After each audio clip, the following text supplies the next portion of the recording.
All right, let's get more on the recent ASEAN meetings and Premier Lee's trip to Malaysia. And for that, we're joined by Anil Gupta from the Smith School of Business at the University of Maryland. Thanks for joining us. Thank you very much, Michelle. So, Anil, let's start off with the biggest news, and that's China, along with 15 other nations, signed a joint declaration on a trade deal during the recent meetings. And this is a big step forward for the Regional Comprehensive Economic Partnership, or RCEP. When do you expect to see that finalized, and what would the significance be? Yeah. I think, this is an era of really increasing interconnectivity among countries. And so, therefore, of course, the Trans-Pacific Partnership, the Regional Comprehensive Economic Partnership, I think all of these are very natural developments that are taking place. And, I would expect that the RCEP, probably a couple of years, we would see some progress. Of course, the challenge for RCEP will be that you have very diverse set of countries that are negotiating for the RCEP agreement, and some of them, in fact, have trade deficits with China, and so it would be a concern to them.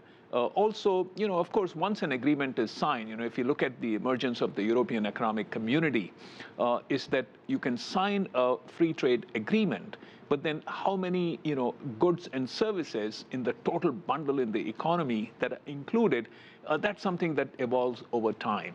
So I think, in general, RCEP is a phenomenal idea, and I'm happy to see it move forward, but it will be still an evolutionary process. I don't think it's going to happen next year. Well, the RCEP is expected to be larger than the 12-nation Trans-Pacific Partnership, or TPP, which China is not a part of. Do you see this as a challenge to the TPP? Can both pacts really coexist? Oh, yes. I think both pacts can absolutely coexist. Just for example, you have NAFTA, which is a regional agreement in North America. And of course, both Canada and Mexico are very much part of the TPP. And so I think they can coexist. And ultimately, I think it's very good, because even that coexistence is one step forward in terms of the removal of trade friction among countries, including that between China and the United States. Well, during Chinese Premier Lee's visit to Malaysia, the Prime Minister of Malaysia said that China should be part of the TPP, and that he's going to do what he can to welcome China into the Trans-Pacific Partnership, that the pact should be as inclusive as possible. What's your read on that? Yeah, I think that's a good statement. I would put it as a little bit of a political statement, in the sense that, it's sort of how can one disagree with a more inclusive free trade zone, including China. I think there would be some challenges for China to join TPP, because I'm not particularly inclined to see that the TPP was designed to exclude China, even though obviously statements to the effect have been made by some political leaders. But I think it's really that when you have a trade and investment agreement, so what are the underlying terms? For example, regarding intellectual property. For example, regarding freedom for investment by companies from one country into another. For example, government procurement.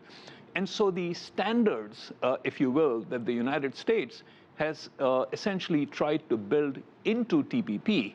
So the question now is, how easy will it be for China to agree to those standards, or will those standards get relaxed? And I think those are questions that are not going to have a quick or easy answer. I hope they will have an answer, right. And so to that extent, I support. Well, let's focus a little bit on Premier Lee's visit to Malaysia.